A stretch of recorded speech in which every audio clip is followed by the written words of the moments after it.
I first became interested in making music when I was a teenager, and a friend of mine said that a friend of his was looking for a singer for a band, and I thought, that's something I should do so I can tell my children I did that once. And as soon as I started singing, I thought, aha, I found the thing I want to do. When I was small, the first pop star I remember really loving was Madonna. I just thought she was wonderful, and I liked Michael Jackson. And then I got very interested in all the Britpop bands, Blur and Oasis, and going to gigs and going to clubs, and that was quite an important time for me, I think, when I was about 14, 15.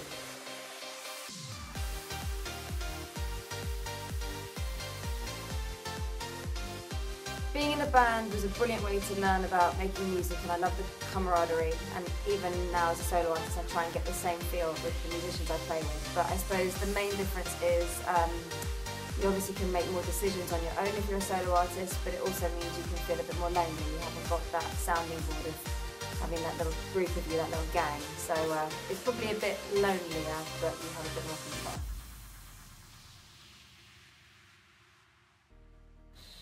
Of all my solo projects, I'm fairly proud of my most recent album, Wanderlust, because I made it completely independently, and that was a great achievement after 10 years with a major label, which was really good for me, but that was like the reward.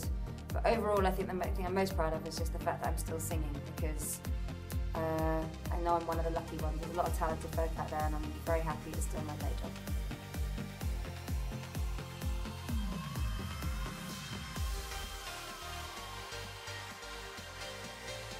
I don't think there's a deep reason for singing with a British accent other than the fact that I'm British. I've never quite understood when people put an accent on to sing. I think if you're trying to get people to believe in the emotion behind the song, and putting an accent sometimes builds a bit of a barrier. It's got to sound like it comes from the heart. So you have to speak the same way, sing the same way you speak, and that's why I sing with the accent I was born.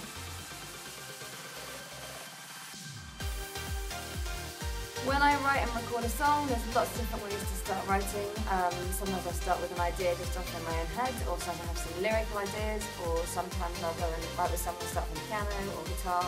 In dance music, the most often way we start is with a backing track, and that's how it worked with Back to Paradise. I was sent the instrumental, and then I get some little ideas for the lyric and the top line, and then get into the studio with the other writers and collaborate on finishing.